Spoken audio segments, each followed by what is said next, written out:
Hi అండి. ఈరోజు క్యాప్సికంతో curry చేద్దాం. ఇవి నేను కడిగేసి కట్ చేసి పెట్టుకున్నానండి. క్యాప్సికం కూరకి బాగా క్యాప్సికం కడిగేసి చిన్న ముక్కలు కట్ చేసుకున్నామండి. అలాగే క్యాప్సికం కూరకి ఉల్లిపాయలు, పచ్చిమిర్చి. క్యాప్సికం కూరకి కళాయి పెట్టి ఆయిల్ వేసుకున్నానండి. దాంట్లో ఆవాలు, మినపప్పు, జీలకర్ర, శనగపప్పు పోపులు వేసుకున్నాను. పోపులు బాగా వేగాలి. అలాగే పోపులు వేగాయి. ఉల్లిపాయలు, పచ్చిమిర్చి, కరివేపాకు చక్కగా వేయించుకోవాలండి.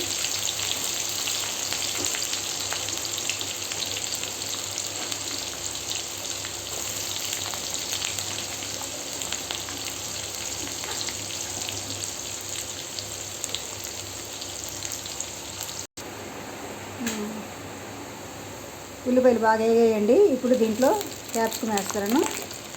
చక్కగా క్యాప్సికం మొత్తం వేసుకొని వేయించుకోవాలి. బాగా కలుపుకున్నామండి. ఇప్పుడు క్యాప్సికంకి ఎమ్మటే ఉప్పు వేస్తే బాగా మగ్గుతాయండి.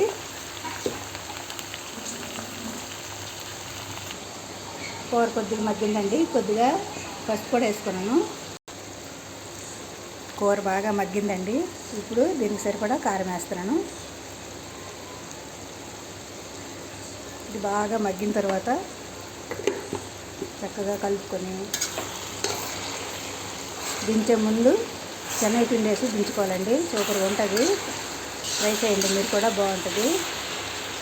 క్యాప్సికం కూరలో శనగపిండి వేసుకుంటే బాగుంటుంది.